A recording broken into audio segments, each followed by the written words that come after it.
어디를 봐도 현재는 단풍이 너무나 아름답게 물든 시절인 것 같습니다. 오히려 이 인근에 있는 큰 산 찾아가는 것보다 여러분들이 사는 아파트의 조경들이 훨씬 더 단풍이 아름답게 들은 것 같아요. 이렇게 모든 것들이 아름다움을 내뿜으며 제각각의 자기 역할을 다하고 있는데 나는 어떤가 하는 생각이 듭니다. 나도 내 나름대로의 아름다움을 이렇게 뿜어내면서 사람들을 기쁘게 하며 살았으면 좋겠다는 생각이 드는 아침입니다.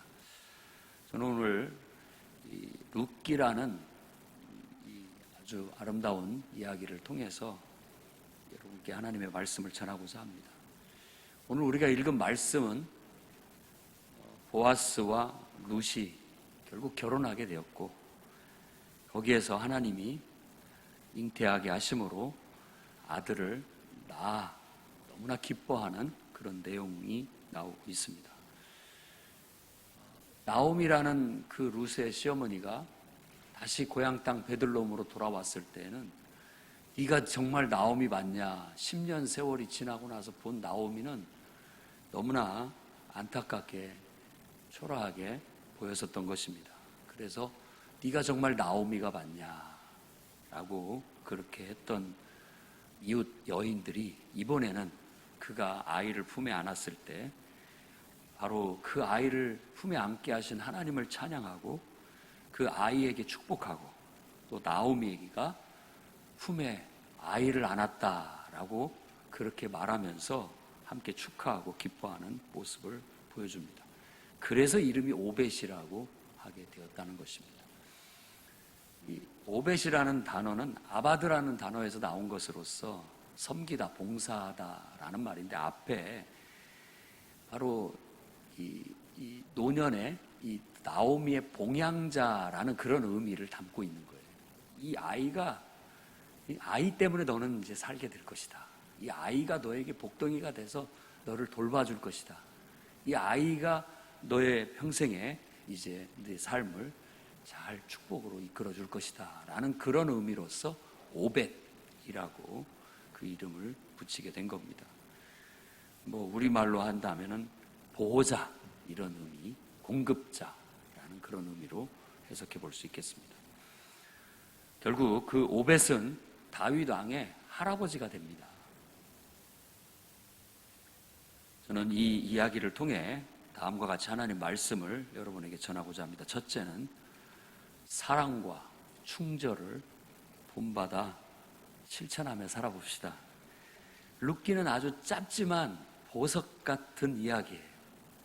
그 말은 사사기를 이렇게 읽으면서 세상이 참 어두워졌다라고 했는데 그 어두운 세상, 사람들이 다 제멋대로 행하는, 왕이 없어 제멋대로 자기 하고 싶은 대로 하는 그런 어두운, 영적으로 어둡고 각박한 세상 속에 이 룻은 이 밤하늘의 별 같아요. 너무나 아름다운 모습을 우리에게 보여줘서 그래, 그런 사람이 있으니까 세상이 따뜻하고 그래, 룻과 같은 사람이 있어 우리가 세상을 살만한 거야 라는 걸 느끼게 해주는 대목이라고 할 수 있습니다. 그런 의미에서 룻은 아주 아름다운 보석 같은 밤하늘의 별 같은 그런 인물이고 또 그런 이야기라고 할 수 있습니다. 약속의 땅을 떠난 한 집안이, 엘리멜렉이라고 하는 한 집안이 몰락하는 이야기가 초반부에 나옵니다. 그렇다가 결국은 남편 죽고 자식 죽고 홀로 된 시어머니, 달랑 며느리 둘만, 젊은 며느리 둘만 남았는데 너희들도 나 따라다니면 나처럼 이렇게 복 없는 여자 되니까 따라오지 마라. 너희 갈 길 가서 새 출발해라 라고 보냈는데 룻이라는 며느리는 어떻게 제가 어머니를 혼자 두고 갑니까? 어머니 혼자 어떻게 사시려고요? 그러면서 끝까지 그 어머니를 따라 결국 약속의 땅 베들레헴으로 오게 된다라는 이야기. 그 이야기 속에서 강조하고자 하는 것은 그 룻이라는 여인의 그 사랑 그리고 충절에 대한 정신인 겁니다. 어머니께서 가시는 곳에 나도 갑니다. 어머니께서 머무시는 곳에 저도 머뭅니다. 어머니 백성이 내 백성이고 어머니께서 섬기는 그 하나님이 이제 내 하나님입니다. 제발 저보고 돌아가라는 말, 그런 말씀은 거두어 주십시오 라고 했던 그 말이 각박하고 냉정한 세상 속에 가슴을 따뜻하고 뭉클하게 만드는 이야기가 되는 겁니다. 결국 이와 같은 한 여인의 사랑과 충절은 하나님의 은혜와 축복을 받게 만듭니다. 기업을 물을 만한 권한을 가진 유덕한 보아스라는 사람을 만나게 되고, 그 보아스라는 사람이 룻이라는 여인의 그 충성스럽고 그 착한 심성을 사랑하게 되고 그에게 친절과 은혜를 베풀어 주게 되고 그와 결혼하게 되어 결국 아들을 낳게 되고, 그 아들이 결국 세상을 바른 길로 이끌 의의 왕 다윗 왕을 태어나게 만들고, 또 세상을 온갖 어둠에서 죄악에서 구원해낼 구원자 예수 그리스도가 그 혈통에서 나오게 되는 축복을 얻게 만들어 주십니다. 얼마나 놀라운 일입니까? 한 사람의 변함없는 사랑 그리고 그 충절, 그 충성심이 이와 같이 세상을 밝힐 뿐만 아니라 미래까지도 밝힐 수 있다는 걸 우리에게 보여주는 것입니다. 그러니 오늘 이 말씀을 듣는 저와 여러분들도 정말 이 사랑과 충절을 배울 수 있기를 바랍니다. 세상만 욕하고 탓하고 주변만 욕하고 탓할 일이 아니라, 내가 따뜻한 사람인가? 내가 친절한 사람인가? 내가 정말 충성스러운 사람인가? 나는 신이 있는 사람인가? 나는 지조 있는 사람인가? 나는 믿을 만한 사람인가? 누군가에게 용기를 주고 힘을 주고 누군가에게 기쁨을 줄 수 있는 사람인가? 나부터 그런 사람이 되자라고 결단하는 그런 시간이 되기를 바랍니다. 오늘날 세상은 물론 다 그런 건 아니지만, 눈에 보이는 세상은 사람들이 진리를 쫓아 신의를 저버리고 또 자신의 형편에 따라 신앙도 망설임 없이 저버리는 듯한 그런 세상인 것 같습니다. 그런 우리들, 이 세상 속에, 이 세상이 어두운 밤하늘이라면 바로 별빛처럼 이 룻의 아름다운 정절이, 아름다운 사랑이 우리에게 큰 울림을 전해주고 있습니다. 이 사랑과 충절, 변함없는 사랑과 충절, 이걸 우리 인간사의 위대한 유산처럼 여길 수 있기를 바랍니다. 교회와 성도가 이런 훌륭한 정신적 유산, 인간의 아름다운 유산을 잘 가꾸고 잘 보관해서 이걸 계속해서 농사져서 퍼뜨려 나가야 돼라는 사명감을 가질 수 있기를 바랍니다. 교회와 성도마저도 그것을 헌신짝처럼 버려버리게 된다면 어디 가서 이걸 찾아볼 수 있겠습니까? 모든 사람들이 냉소적이며 세상을 탓하고 사람들을 욕하고 서로 배신하고 서로 불신하고 서로 신의를 저버리고 제각각이 이기적이고 제멋대로 사는 세상이 돼버리고 말지 않겠습니까? 여러분들이 사랑과 충절을 본받아 실천함으로 세상에 희망이 되어주시고, 어둡다면 어두운 세상에 별빛이 되어주시기를 바라겠습니다. 두 번째로는 하나님과 교회를 떠나지는 말자. 저도 이렇게 부정적인 말은 별로 좋아하지 않습니다만은, 하나님 떠나 또 교회 공동체 떠나 좋을 일 없다라는 신념을 가지시기를 바라요. 오늘 말씀도 바로 그런 신뢰를 보여주는 겁니다. 베들레헴, 유다 지파의 베들레헴에 살던 엘리멜렉이라는 사람입니다. 근데 이 베들레헴은 벳, 집, 레헴, 떡, 빵집이라는 뜻이에요. 양식 창고, 이런 의미를 갖는 거예요. 그런데 흉년이 들어가지고 먹을 것이 없어지자 엘리멜렉은 바로 그곳을 약속의 땅을 떠나 이방의 모압 땅, 그래도 거기 가면 먹을 것이 있으려니 하고 그 길로 가서 살게 됐다라는 겁니다. 이것을 이렇게 보여주는 게 마치 엘리멜렉이 흉년을 피해서 모압 땅으로 내려간 것은 신앙이 내려간 걸로 그렇게 보여집니다. 타락이에요. 불신앙이죠. 불신앙. 가나안 땅에 있던 아브라함이 애굽으로 가면 타락입니다. 내려가는 거예요. 애굽에 가서 살게 된 것 자체가 뭔가 불신앙 쪽으로 가는 거예요. 또 정반대도 마찬가지입니다. 바벨론으로 가는 것도 불신앙이고 타락인 거예요. 창세기에 나와 있는 에덴의 동쪽도 타락입니다. 에덴 동편으로 갔다라는 건 자꾸만 하나님을 멀리 도망쳐 간다라는 그런 의미를 갖습니다. 엘리멜렉이 모압 땅으로 내려갔다라는 것 자체는 하나님도 싫고 인생도 싫고 사람도 싫고 다 싫다.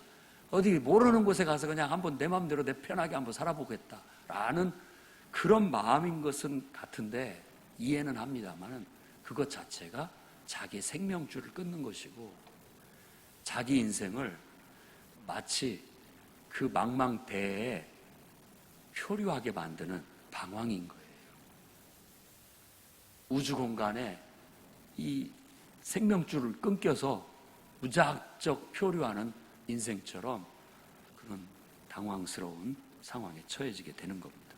결국 엘리멜렉은 죽어버렸고 그의 두 아들 말론과 기련도 죽었습니다.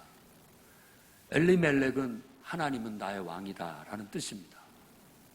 하나님이 왕이 되신 그 언약도 죽어버렸고 신앙도 죽어버렸고 말론, 이것은 무효다라는 의미도 있지만 질병이라는 뜻도 갖고 있습니다.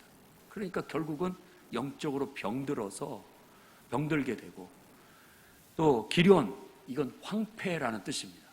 영혼이 황폐해져 버렸다라는 그런 거죠. 결국 우리가 영적으로 하나님을 저버리고 우리 영혼이 메마르고 황폐해지게 되면 우리 인생도 그것을 따라가게 돼 있습니다. 푸르디 푸른 나뭇가지가 무슨 일론지는 모르지만 꺾여서 땅에 떨어지면 순간에 잎사귀는 푸르지만 시간이 가면 갈수록 말라 비틀어져 죽어가는 겁니다. 우리 인생도 하나님을 떠나 살면 가지에서 꺾인 나무 줄기에서 꺾인 가지 마냥 처음은 하나님 없어도 괜찮네, 내가 이래도 예배 안 드려도 괜찮네 이러다가 서서히 자신도 모르게 메말라가고 황폐해지고 죽음의 그림자가 드리우는 것을 피할 수 없다라는 것을 보여주는 겁니다. 그러니 하나님을 떠나 세상길로 가는 것만은 하지 맙시다. 아무리 어려워도 붙어 있읍시다. 또 주님의 몸된 공동체를 떠난다라는 거, 그것은 우리가 때로는 그 속에서 염증도 느끼고 그 속에서 또 지루함도 느끼고 이런 것들도 부정적인 것도 느끼지만 어찌 보면 그 속에서 붙어 있어야 그래도 그나마 사는 거예요. 왜 공동체란 그런 의미를 갖고 있습니다. 여러 가지 아름다운 말을 다 갖다 붙여서 혼자 얼마든지 신앙생활 잘할 수 있다, 내가 말씀 보고 기도하면 되지, 별의별 소리를 다 변명으로 붙인다 할지라도 여러분들이 하나님과 교회 공동체를 멀리하면 묘하게 바람 빠진 풍선처럼 뭔가를 상실하게 되고 잃어버리게 된다는 것입니다. 오늘 말씀은 바로 그것을 우리에게 보여주고 있고, 그런 상태를 회복하기 위해서는 다시 돌아가야 된다. 다시 돌아가서 루시 보아스와 결혼하듯이 하나님과 다시 완전한 관계를 회복할 때 거기에서부터 오벳이 나오는 거예요. 내 평생 공급자를 얻게 되는 거예요. 나를 보호해줄 보호자를 얻게 되는 거고, 그런 축복이 다시금 회복될 수 있도록, 회복을 생각하지 마시고 아예 당초부터 하나님 떠날 생각, 교회 공동체 멀리할 생각 하지 말자는 겁니다. 그래야 이런 불행이 닥치지 않게 되는 겁니다. 우리는 그저 하나님 가까이 하고 내 평생 그저 교회 공동체에 몸 담고 그 속에서 하나님께서 베푸시는 생명의 양식, 베들레헴은 생명의 양식입니다.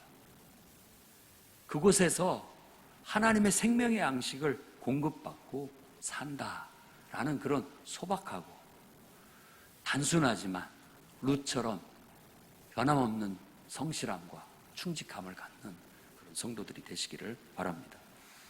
세 번째로는 하나님을 향한 믿음을 선택하시기 바랍니다. 그건 곧 천국을 선택하는 겁니다. 젊은 나이에 남편을 잃고 시어머니밖에 없어요. 사실 시어머니하고 나하고 뭔 상관입니까?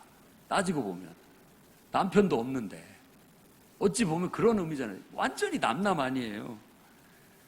그럼에도 불구하고 저 늙으신 어머니가 어떻게 살까 앞으로, 그것 때문에 떠나지를 못하는 룻이라는 여인이 낯선 땅, 낯선 풍습, 그곳을 따라와 베들레헴으로 이주를 결단하게 되는 겁니다. 사람이 말로는 얼마든지 따뜻한 말, 좋은 말 할 수 있습니다. 그렇지만 대부분 뭔가 결정할 때는 자기 이속을 따지고 자기 인생을 생각해야죠. 오르바처럼, 큰 며느리처럼 마음은 어머니도 염려스럽지만 어머니 인생은 어머니 인생이고 내 인생은 이 푸르디 푸른 청춘에 남편 잃고 내가 평생을 나 혼자 살라는 말이냐. 그럴 수는 또 없어서 자기의 살 길을 찾아가는 것도 이해가 됩니다. 나쁜 것도 아니죠, 사실은. 하지만 그보다 더 나쁜 선택을 한 것 같은 룻. 지 입속을 따지지 못하고 자기 앞으로 인생을 챙기지 못하는 이 어리석어 보이는 이 룻이라는 여인이 오히려 선택 잘했다라는 소리를 듣게 된다는 겁니다. 때로는 우리가 진짜 눈앞에 있는 이익에 유혹은 받지만은 때로는 신의를 쫓아가야 되고 또 때로는 더 높은 가치를 붙잡아야 될 때가 있습니다. 그것이 꼭 손해보는 것 같고 그게 내 인생을 망칠 것 같은 그런 느낌이 든다 할지라도 그래도 그것이 의미 있고 가치 있는 길이니까 그 길을 택하게 되면 세상 사람들이 봤을 때는 어리석은 선택처럼 보이지만 오히려 하나님은 그 어리석은 선택 같은 것을 오히려 좋은 더 복된 선택이라고 우리에게 보여주시게 되는 겁니다. 룻의 선택은 슬픔을 희락으로 바꿨습니다. 제 대신 화관을 쓰게 만들어줬습니다. 사망을 생명으로 죽은 집안을 살려내는 축복을 얻게 된 겁니다. 홀로 된 어머니에 대한 신이 그걸 지켰다라는 점, 하나님을 택했다라는 것, 어머니의 하나님, 그 신앙을 택했다라는 것, 그것이 그의 운명과 그의 가문의 운명을 완전히 되바꿔 놨다라는 거예요. 저와 여러분들도 선택할 기회가 있다면 룻처럼 하나님을 선택할 수 있기를 바랍니다. 신앙을 선택해야 됩니다. 선택해야 할 기회가 있다면 신의를 선택하십시오. 변함없는 신의를, 하나님을, 그리고 천국의 소망을 선택하십시오. 그래야 나중에 후회하지 않습니다. 오히려 나중에 두고 보면 내가 잘했다 그때 내가 편하게 생각하고 쉽게 생각하고 그냥 내 욕심대로 했더라면 아마 나는 이러지 못했을 거야 라는 그런 고백을 언젠가 하게 될 거라는 겁니다. 그들은 빈털터리로 베들레헴에 도착했지만 자기들이 도착한 베들레헴은 그야말로 생명의 양식을 주는 곳이었습니다. 하나님께서 그렇게 역사하셨던 것이죠. 나오미의 초라한 귀환은 베들레헴 장안의 화제거리가 돼서 아이고 네가 나오미 맞냐, 네 이름이 기쁨인데 정말 기쁨이 맞냐, 그 이름이 퇴색해버릴 만큼의 초라한 모습이었습니다. 나오미 스스로도 나를 나오미라고 부르지 마라. 나는 마라다, 마라. 나는 괴로운 여자다. 기쁜 여자가 아니다.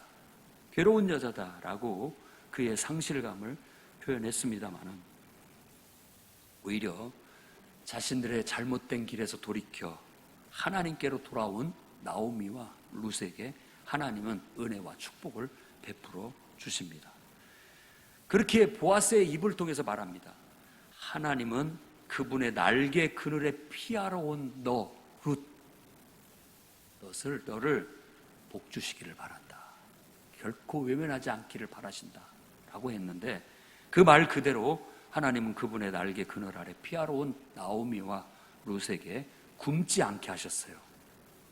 처음 이삭을 주스러 갈 때부터 특별한 은혜를 입게 하셔서 풍성하게, 남들보다 더 풍성하게 거두게 하셨을 뿐만 아니라 그런 임시방편뿐만이 아니라 그는 보아스의 사랑을 입게 되고 그 유덕한 부유한 그 보아스와 결혼하게 됨으로써 평생 동안 풍성한 공급을 받게 됐고 또한 오벳이라는 아이를 낳게 됨으로써 그 인생의 풍성함만이 아니라 이스라엘이라는 민족의 위대한 왕 다윗 왕을 통해서 풍성한 공급을 전 민족이 받게 했고요. 더 나아가 그는 온 인류의 구원자, 온 인류의 보호자요 봉양자이신 예수 그리스도를 그 혈통에서 나게 하심으로 온 인류를 다 돌보게 하시고 먹여 살리게 하셨던 겁니다.